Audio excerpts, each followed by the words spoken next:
Hello, in this video, I am going to discuss one of the IGCSE Physics past year paper, which is IGCSE Physics with code 0625, paper 41. So the past paper that I'm going to discuss today is May-June 2024.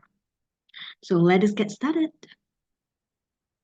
Now, let us look at the first question. A long tube contains oil. A small ball is held at rest at the surface of the oil. At time t equals to 0, the ball is released and begins to fall vertically through the oil. Remember, ball is falling through the oil. So Fig 1.1 shows the ball falling through the oil. As the ball begins to fall through the oil, it accelerates. This is also logical because the speed of the ball is getting faster. Now, part A, define acceleration. So you could define your acceleration as simple as rate of change of velocity. So that is how you define your acceleration. If you don't want to define it in this way, you could also define it as A equals V minus U over T. But you don't just leave it like that because each and every symbol that you're using here, you have to explain. So you have to put a comma here where A is equal to acceleration, V equals to final velocity, U equals initial velocity, and T equals time taken. That's all. Then only you are eligible for that 1 mark. Now, part B, the mass of the ball is 0.0075 kilogram. Calculate the resultant force acting on the ball when it is accelerating downwards at 2.8 meter per second square. Now, you look at what is given here. Okay, the mass is given and then the acceleration is given. So you have to link between the mass and the acceleration. Do you recall one of the equation? F equals ma. F ma. That is the equation that I would use. Now this is 0.0075 multiplies by 2.8 and your resultant force supposed to be 0.021 Newton.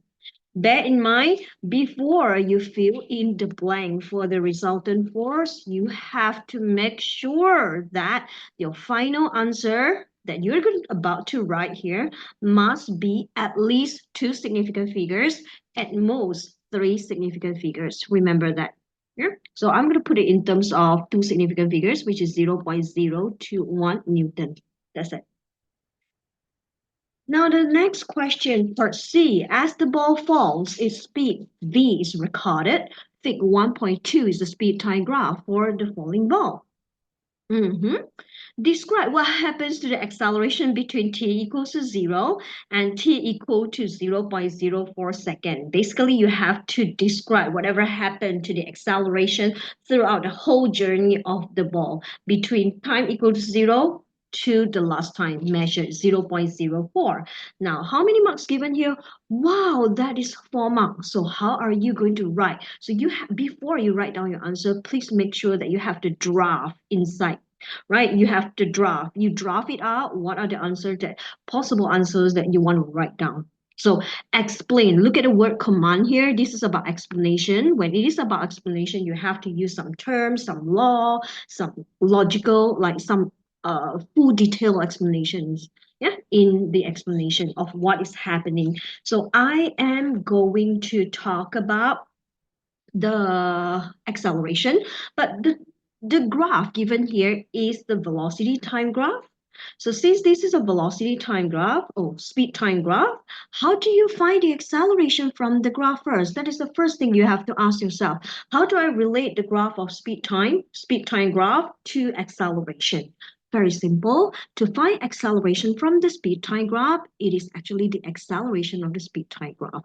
Since this is not a straight line graph, therefore you need to draw tangent at every point here to see how the acceleration of the ball. So you could see whether the acceleration is increasing, not increasing, or decreasing.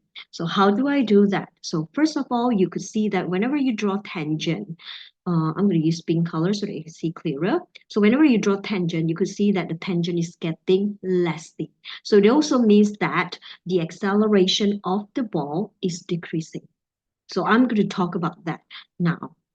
I'm going to split it up to four parts. So I would say at t equal to 0 second to maybe about, okay, 0 0, where is it? This is 0.03. So I will put it as 0.03 because this is still curved here before horizontal. So I have to identify using my ruler to identify which part is the horizontal part. So I'm going to use my ruler here. You could see that it starts to become horizontal at, now let me change the color a little bit. Okay, starting from here. So it becomes more horizontal. So I'm going to keep my ruler. So start from here. That means somewhere here before 0.03.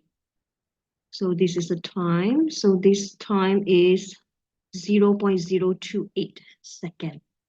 And initially, I would say that the acceleration is the greatest one, okay, because I'm going to split out, I'm going to drop it out.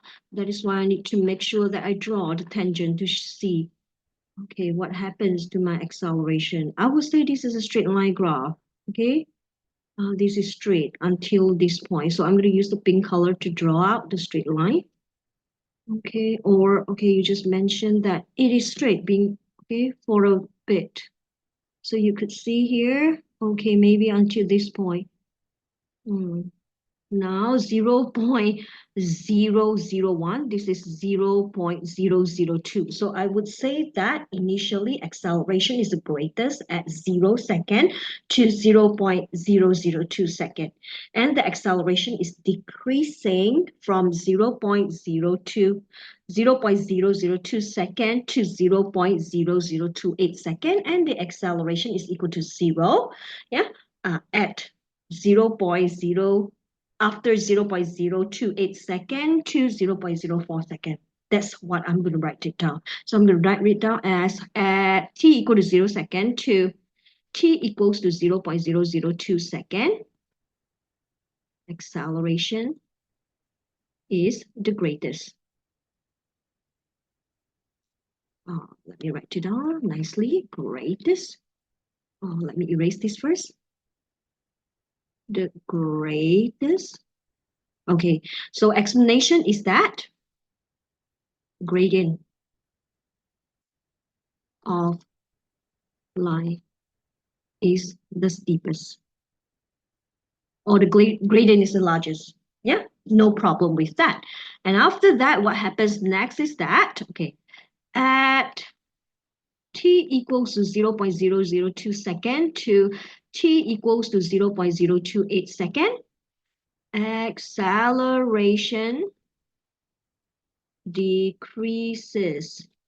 So I would say that why the acceleration, because we have to explain why is this happening. Yeah, so due to resistance, okay, by oil acting on ball increases as speed of the ball increases. This is like how you explain how the terminal velocity is being achieved, right? It is just that I don't put air resistance because this is nothing to do with air resistance. This has something to do with oil resistance. You can put it as oil resistance.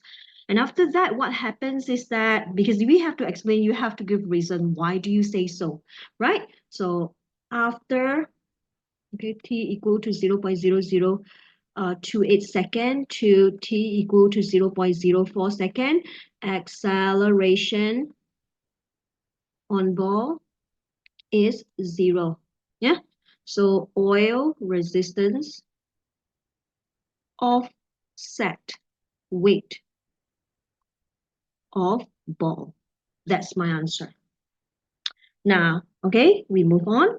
Now, the second part, by drawing a tangent on fig 1.2, determine the value for the acceleration of the ball at t equals to 0.01. 0.01 is actually this point. So I am going to draw tangent. So I'm going to use my ruler to draw tangent.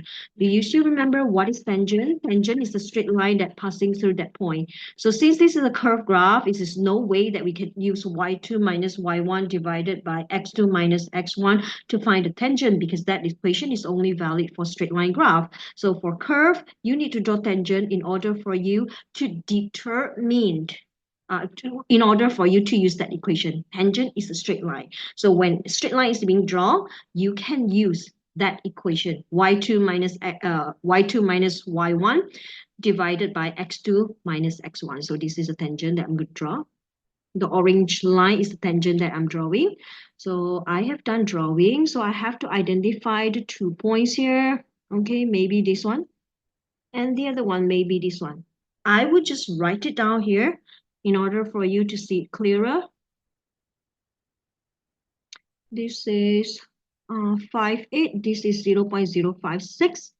And then this point over here is actually 0.021, 0.022. So 0.022 and 0.056 is here. This is 0 and 0.02.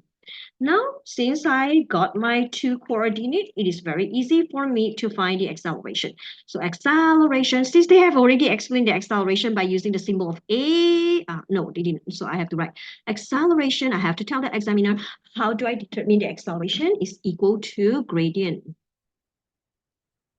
of tangent. So my gradient of tangent is 0.056 minus 0.02. y2 0.056 minus 0.02 divided by x2 minus x1, 0.022 minus 0, 0.022 minus 0. So I get a value here, 0.056 minus 0.02 divide 0.022, and my answer is 1.64. I put it in terms of 3 significant figures, and make sure that the unit must be denoted for acceleration, right? So the answer is 1.64 meter per second square. And for your knowledge, right, the value of A that you obtain must be more than 1.2 meter per second square and must be lesser than 1.8 meter per second square. So my answer is 1.64. It is between the range, so it can be accepted. Now the next one. Number 2, fig 2.1 shows 2 identical trolleys, P and Q, held at rest on a frictionless horizontal surface. A load is fixed to trolley P. There is a compressed spring between trolley P and trolley Q. The trolleys are released. As the spring expands, it pushes the trolley apart. Trolley Q moves to the right at constant speed. Oh, I better write it down. At 0.36 meter per second. Mass of the trolley is 1.2 kilogram. This is 1.2 kilogram. Mass of each trolley, remember that. And the mass of the load on trolley P is 1.5 kilogram. The spring has negligible mass, so you don't have to worry about the mass of the spring. Now, the first one, calculate the speed at which trolley P moves to the left, and they give you 3 marks. Okay, I want you to see this. Understand the whole situation. The 2 trolleys are initially at rest because they are compressing the spring. And then once, yeah, because you push the trolley to compress the spring. Once you release the force, the spring will want to return to its original size, original length, right? So the spring will push the trolley out, right? This is like explosion. Do you still recall the one of the processes of explosion, right? So when you fire a gun, you are initially not moving, but when you fire the gun will recoil, it will move backward, where the bullet will move forward. Yeah, same goes to this trolley. Once the spring is doing work on them, trolley P will be moving to the left, whereas trolley Q will be moving to the right. It is just like the explosion. So you can use the principle of conservation of momentum, states that the total momentum before equals total momentum after. Now, total momentum before, because nothing is moving. Momentum is about moving mass. Remember, nothing is moving. So I put 0 here. Total momentum after, because only trolley P and trolley Q are moving. That is why the momentum would be subjected to these two trolleys. So I would say momentum is a vector quantity. So you have to be super duper extra careful. Right, so I would put mass of P times the velocity of P plus mass of Q times velocity of, I'm sorry, this is Q. Velocity of Q. And bear in mind, I would consider the velocity of Q to be positive, therefore the velocity of P must take negative value. So mass of P is because there is a load on top of P, so the total mass of P would be 1.2 plus 1.5 kilogram, and I had to put a negative value for the velocity of P because P is moving to the left. Momentum is a vector quantity, direction counts. Plus mass of Q 1.2 times the velocity of Q, which is 0.36. So you have to shift P, if you want to make P as a positive, shift it to the left-hand side. So I have 2.7 VP is equal to 1.2 times 0.36. I got 0.432. Therefore, VP, velocity of P, is equal to 0.16 meter per second. So 0.16 meter per second is the answer. Now the next one, the kinetic energy of trolley Q when it moves at 0.36 meter per second. Do you still recall the equation of kinetic energy, which is equal to half mv squared? So the mass of Q is 1.2 and the velocity of Q is 0.36. So you just square it and the answer should be 0.078 joules. I put it in terms of two significant figures, or you can put it as 0.0778, not a problem. So 0.0.078 joules is the unit of the energy. So you have to include the unit. And B, state the energy transfer that takes place as the spring expands. Now, I want you to see this. If you blank, don't just go blank just like that, because they will surely give you some clues, some hints to that. Look at this part. As the spring expands, what happened? It pushes the trolley apart. So what is happening right here? It is due to the expansion of the trolley springs that push the trolleys apart. So I would say expansion of the spring is due to elastic potential energy of spring is converted to kinetic energies of trolleys, the two trolleys. That's it. Now the next one, number 3, Fig 3.1 shows a small block of ice floating in a beaker of warm water. A, state one way in which the motion of particles in ice, differs from the motion in water. So what's the difference here? One is solid, the other one is liquid. So how do you make different? Okay, how do you state the difference in the solid particle as well as in water particles? So I would say particles in ice can only vibrate about a fixed point, whereas particles in water have more freedom to move about. Or you can also say that particles in water can slide across each other. That's not a problem as well. Now, B, energy is transferred from water to the block of ice. State the name of thermal process that transfer energy from water to ice. Now. Most of the students wrote as convection, but I would like to tell you something about convection. Just have to bear in mind that convection can only occur in fluid. That also means that convection can only occur in liquid as well as in air. It is not valid to solid, but ice is a solid. Since the solid is physically in touch with the water because ice is inside the water, that is why the thermal process is called conduction. That's all. The second part, initially that is 0.34 kilogram of water in a beaker. Specific heat capacity of water is 4,200 joules per kilogram per degree Celsius. Calculate the energy transferred from this water as its temperature decreases from 28 degrees Celsius to 10 degrees Celsius. Now, when you see this word, the mass is given, specific heat capacity is given. What is the equation that you could recall? The only equation that related to specific heat capacity is E equals to mc delta T. E represents the thermal energy or the heat transfer, and M represents the mass of the substance. C represents the specific heat capacity of that substance, and delta T represents the change in temperature.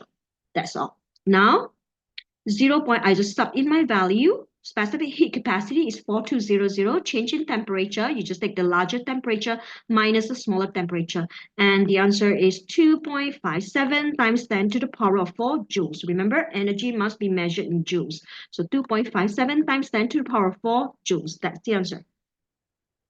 Now, third, the temperature of water near the ice decreases first. Explain how convection causes the temperature of all the water in the beaker to decrease. Convection, remember, circulation of heat inside the water in this case. So how circulation of heat occur? This is 3 marks. Remember to draft it first before you write down the answer. So I would say that because they talk about the temperature, which is also true, when the heat can only transfer from the hotter temperature, right? From a hot region to the colder region, remember, from hot temperature to colder temperature. So what to do with the hot temperature? Hot temperature, temperature is related to kinetic energy. When the temperature of the water is higher, that also means that the kinetic energy of the water is higher. So when the kinetic energy of the water is higher, because the water particles has more energy to move further away from each other, that causes the volume of the water molecules to increase. When the volume of the water molecules increases, it also decreases the density of the water molecules. That is why hot water is less dense, so they will move outwards. When the hot water molecule move outwards, they leave behind vacancies. So these vacancies will be immediately filled by the water molecule that is not so hot because the volume is smaller, density is larger. Denser water molecule will come to replace the empty region. So that is what you're supposed to write down. So I am going to put everything in word right now. So I say that warm water molecules have higher kinetic energy, hence they have larger volume. Their densities are lower. So warm water molecules move upwards. And cold water molecules have lower kinetic energy, hence their volume is smaller, density is higher, So hence, okay, um,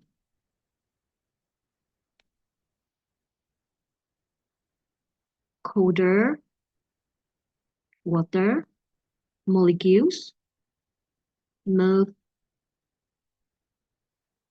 to the bottom of the beaker, move towards bottom of beaker. So that's the answer.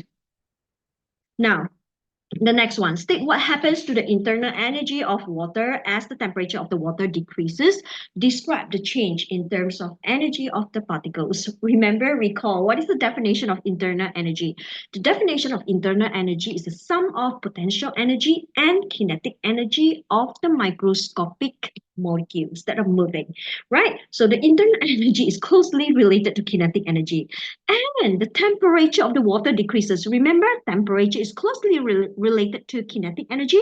When the temperature decreases, what will happen to the kinetic energy? So I would say kinetic energy of water particles decreases. And hence, internal energy of, water decreases. That's the answer.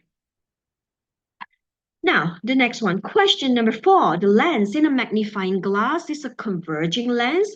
Converging lens is a lens that will converge all the light rays that passing through it to a point which we call it as focal point. Fig 4.1 shows the lens of the magnifying glass is two focal points, F1, F, and F2, and its principal axis. Now, let me explain a little bit about principal axis.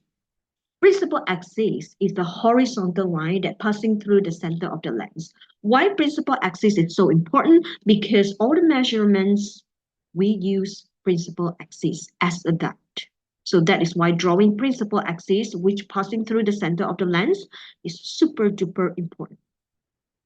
Now, state what is meant by focal point. Okay, if this is a point, it is a point in which all the rays will be refracted to after passing through a convex lens or converging lens. It is up to you. Second part, a student using a magnifying glass sees a magnified image of an object. On Fig 4.1, mark a point X on the principal axis for a possible position of the object and a point E for a possible position of the student's eye. So I would say that for magnifying glass, the object must be placed in front of the lens before the first focal point. So this is X. And the eye, if you want to see, you need to make sure that you're behind the lens. So this is the eye here. Now, underline two words in the list that describe the image produced in A part 2. Magnifying glass will form image, which is a virtual image and upright image. And the third characteristic is magnified. B, the refractive index of the glass used to make the lens is 1.5. First part, the speed of light in air is 3 times 10 to the power 8 meter per second. Calculate the speed of light in glass. Now you have to recall the equation of refractive index. N is equal to the speed of light in air divided by the speed of light in glass. 1.5 is equal to 3 times 10 to the power 8 divided by speed of light in glass. Therefore, speed of light in glass is equal to 2 times 10 to the power 8 meter per second. Now, before you fill in the blank here, remember, final answer, minimum is 2 significant figures. Make sure that you put 2.0 instead of 2. The next one, state what happens to the wavelength of the light as it passes into the lens. I want you to remember one thing. Light travels the fastest in air and in vacuum. In any other medium, the speed of light decreases. So the answer is decreases. Now, C, converging lenses are used in spectacles like me, glasses to correct one problem with vision. State the name of the problem and explain how a converging lens is used to correct it. You may draw a diagram. So the name of the problem that occur here is long uh, sightness here. I cannot see things that are far, far away, but things that is closer, I could see quite close. So it is due to my eyesight, okay? Because the image is one behind my retina. So I have to use a converging lens to correct it. So I will draw, this is my eyeball, this is my pupil, retina is at the back here. I'm not good in drawing. So you have to put a convex lens in front of your eye. Okay, this is the eyeball. Right, so how do you do it? So you need to draw a ray. So a ray is coming from anywhere here to the center of the lens, okay? Coming towards the center of the lens, and it will be refract. Focus. Oh, sorry. I erase this first. I use my ruler to draw. So I'm going to focus it. Okay. Okay, make sure. Okay. Okay, focus it on the retina. So this one may be a bit up here. Is it okay? No, no, a bit lower. Okay, this is just my sketching. Make sure that. Okay, now leave it like that. Okay, this is image form. So this is convex lens. This is rays. So rays coming will be focused into onto retina. So that's the answer. Now, if you want to write it, yes, rays will be refracted onto retina by a convex lens. That's it. Now, question number 5. Describe how a longitudinal wave differs from a transverse wave. For this type of question, if you want to use the definition of longitudinal wave and transverse wave to explain, yes, you may use that definition because I'm using the definition, right? So for longitudinal wave, particles are vibrating parallel to the direction of travel of wave. For transverse wave, particles are vibrating perpendicular to the direction of travel of wave. That's the answer. Now B, Fig 5.1 represents the seismic wave produced by an earthquake. First part, state whether this seismic wave is a P wave primary or an S wave secondary. Justify your choice. I look at Fig 5.1. Okay, this is a series of compressions and rarefactions given here. So still remember, one of the characteristics of the longitudinal wave is that it consists of a series of compressions and rarefactions. So that is why my choice is P wave. P wave. So okay, since the wave consists of a series of compressions, this is my justification, and rarefactions, yeah, which is one of the characteristics of the longitudinal wave. Now, the second part, the wave represented in 5.1 has a wavelength of 1.2 times 10 to the power 4 meter. Calculate the actual distance between point J and point K. Wavelength means to say that from J, right, from the center of compression to the next center of compression, this is what we call wavelength. And the distance is 1.2 times 10 to the power 4 meter. But this is J and K. K is not located at the center of rarefaction, but instead K is located at the center of rarefaction. So how do we do about that? I want you to see this. From one compression to the center of rarefaction, this is 1.2 times 10 to the power 4 meter. So rarefaction is at the center of two compressions. That is why it split these two equally. So this is 1.2 times 10 to the power 4 divided by 2. You get 0.6 times 10 to the power 4. And the other side, from the center of rarefaction to the center of compression, this is also 0.6 times 10 to the power 4 meter. So from J to K, J to K, the distance is 1.2 times 10 to the power 4 plus 0.6 times 10 to the power 4 meter. So the answer is 1.8 times 10 to the power 4 meter. So 1.8 times 10 to the power 4 meter, that's the answer. Now the next one, the wave in 2 travels through the ground at a speed of 4,600 meters per second. As the wave passes a certain point, the ground completes 5 oscillations. That's the frequency. Calculate the time it takes for the wave to pass. Show your working. This is how I do it. I use the wave equation V equals to F lambda. Since the wave speed I have, the wave speed is given, which is 4,600. Lambda is being given as well, 1.2 times 10 to the power 4. Therefore, the frequency that I got here is 0.38 hertz. So I find the time. How to find the time? Time is 1 over frequency, 1 over 0.38, which gives me 2.61 second. And this is only valid for each, okay? For one complete. 2.61 second is for one complete oscillation. And I have 5 oscillation. Remember, the ground completes 5 oscillation. So that is why 5 times 2.61 seconds. So your answer is supposed to be 13 seconds. 13 seconds is the answer. Now the next one, question number 6. Fig 6.1 shows an isolated metal sphere suspended by an insulating thread from the ceiling. So the sphere is negatively charged. Negatively charged is an important keywords here.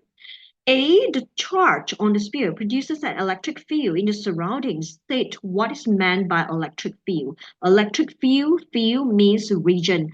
A region in which electric charge experiences electric force. That is called electric field. And the second part, draw on fig 6.1 to show the pattern and direction of the electric field produced by the charge on the sphere. Draw at least 4 lines. So you have to understand the instruction given by the question. Since this is a negatively charged, so I'm going to draw, okay, equally electric field lines, at least 4 lines, but I would like to draw more than that. And this is the pattern. And bear in mind, electric field lines for a negative charge, it will flow into negative charge. Directions are very important. Without the arrows, you could lose mark. So this is it.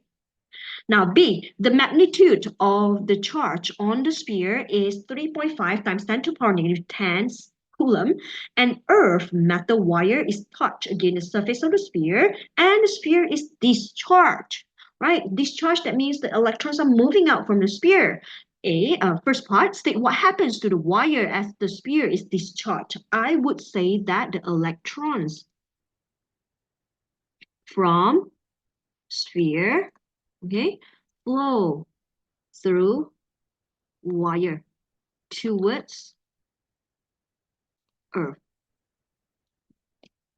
Right? So you need to talk about, okay, what is happening inside the wire, because inside the wire, the electrons, not the electrons from the wire, it is the electron from the sphere that moving inside the wire.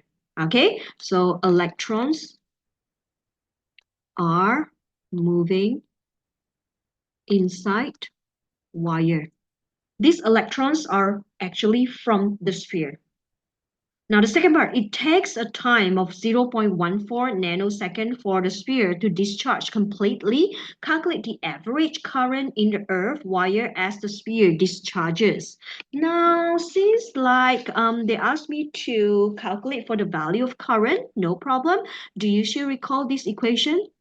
Kill it. If you want to find charge, kill it. If you want to find current, kill it. You want to find time, charge and currents are given. Charge and current are given.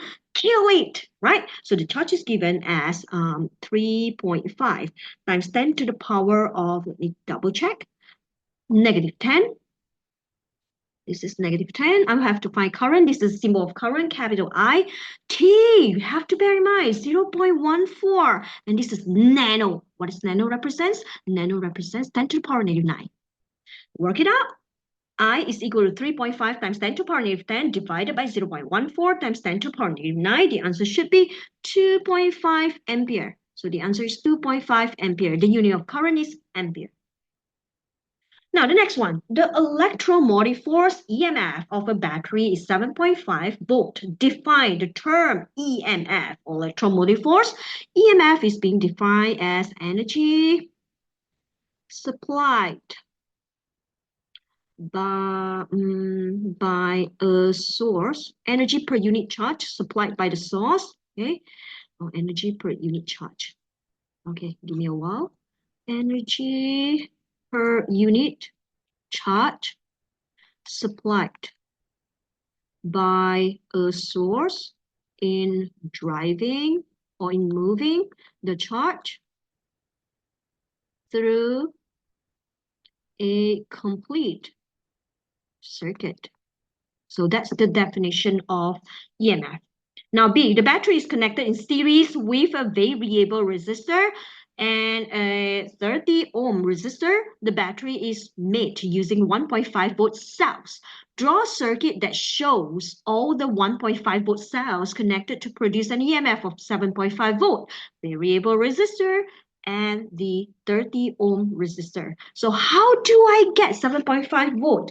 It is 1.5 volt cells are being connected in series. But how many 1.5 volt cells that I need to make 7.5 volt? All you need to do is take your 7.5 volt divided by 1.5 volt. So you have 5 cells, all you need. Altogether 5 cells. So you just draw positive, negative, 1, 2, 3, 4, 5. 5 cells connected to a 30 ohm resistor. Okay, variable resistor first with an arrow. This is 30 ohm, label it. And then, yeah, we are basically done. And don't just leave it like that, okay? Just put this as cell and then variable resistor. And then this is connecting LEDs. That's all. Now the second part, the resistance of the variable resistor can be varied from 0 ohm to a maximum resistance of 150 ohm.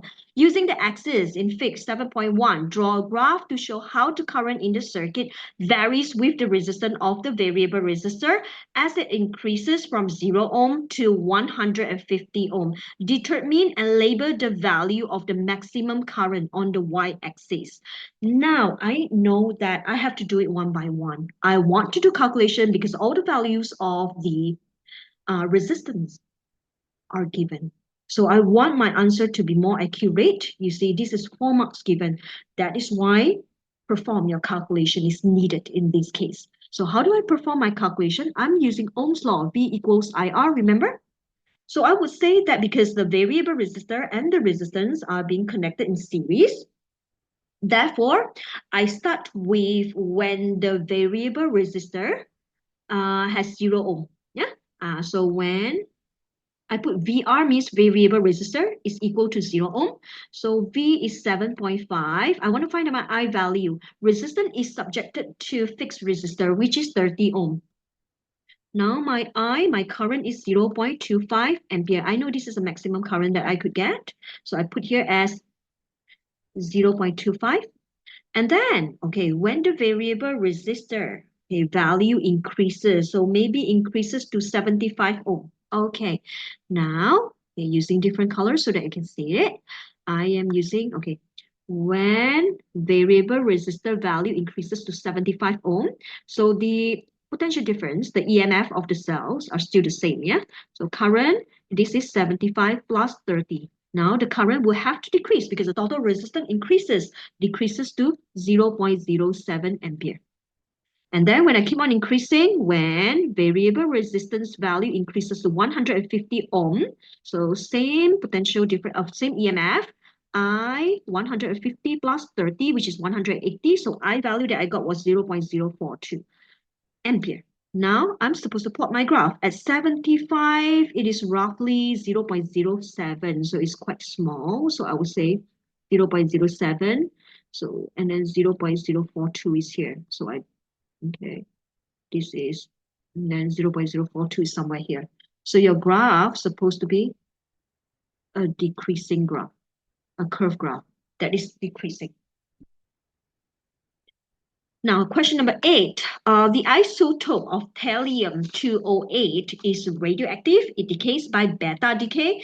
A, thallium-208 decays to an isotope of lead, Pb. Complete the equation for this decay. First of all, before I do anything, I know that beta decay is 0, -1, because beta represents fast-moving electrons. Now, I just balance. Left-hand side, nuclear number is balanced by right-hand side nuclear number. So 208 plus 0 is equal to 208. 81, how do I get 81? There must be 82 minus 1 to get 81. So I'm done. Now the second part, the beta emission of thallium-208 is accompanied by gamma emission from the nucleus. Explain why this gamma emission does not affect the numbers in the equation that present in A part 1. So I would say that because gamma is an electromagnetic wave. It is just a ray. It has no mass nor charge. It is free of charge, FOC, right? Third one, suggest one reason why a nucleus of thallium-208 is unstable. So talking about nucleus consists of protons and neutrons. Look at the proton of thallium, which is 81. I would like to calculate the neutron of thallium. So neutron, I'll just write it here somewhere here before I explain, is equal to 208 minus 81. So I have 127 neutron, which is a large amount of neutron. So I would say that because this nucleus of thallium is very big, right? So it has a large nucleus and consists of 127 neutrons to make it very unstable, right? Now, B, a sample of thallium-208 is placed in a thick lead container. Fig 8.1 shows a narrow beam of beta particles and gamma radiation emerging from a small hole in one side of a container. The narrow beam enters a region where there is a magnetic field and is directed into the page. On Fig 8.1, label B, beta, to indicate the path of beta particles in the magnetic field. So beta particles, like what I told you just now, it represents fast-moving electrons. Electrons, right, and magnetic field. Magnetic field is into the page, so you can actually use your Fleming's left-hand rule. The first finger represents magnetic field, just point into the page. And the second finger represents the direction of the current. Direction of the current is always opposite to the direction of the electrons. Since the electron is moving to the right, yeah, of the page, the direction of current will be moving to the left. So you have to twist your second finger towards the left. Look at my thumb. My thumb is pointing downwards. Therefore, beta particles will be deflected downwards. This is how you're supposed to draw it. And put it as beta. What about gamma? Gamma, because it is free of charge. It is free of charge. Therefore, you just draw same thing. Okay, just same line. Okay, wait. Okay, gamma, it will just pass through undeflected. Yeah, this is gamma. Done. The next one, number 9, the last question. The sun is one of many billions of stars in the Milky Way. The sun emits a large quantity of energy as electromagnetic radiation. State the three regions of the electromagnetic spectrum in which the sun emits the most energy. So this is the combination of EM wave, electromagnetic waves, and space physics. So the three regions are, first one, visible light, because you can see the light from the sun, and UV, ultraviolet, and the last one is infrared. So these are the three regions. Now, B, electromagnetic radiation from the sun travels at a speed of 3 times 10 to the power 8 meter per second. Radiation takes 500 seconds to reach the Earth. Calculate the distance from the sun to the Earth. I'm using the basic equation. Speed is equal to distance over time.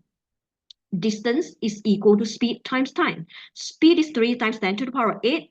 Time is 500. My distance is 1.5 times 10 to the power 11 meter. That's it.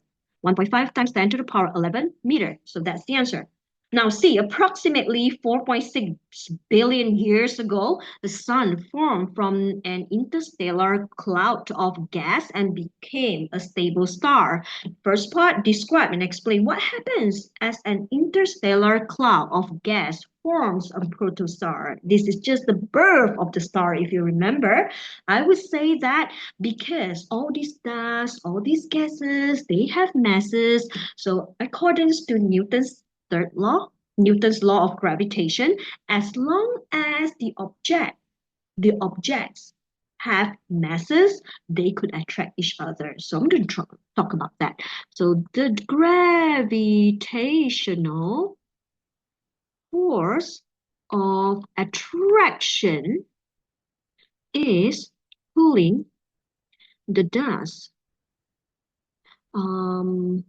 particles, right? The dust particles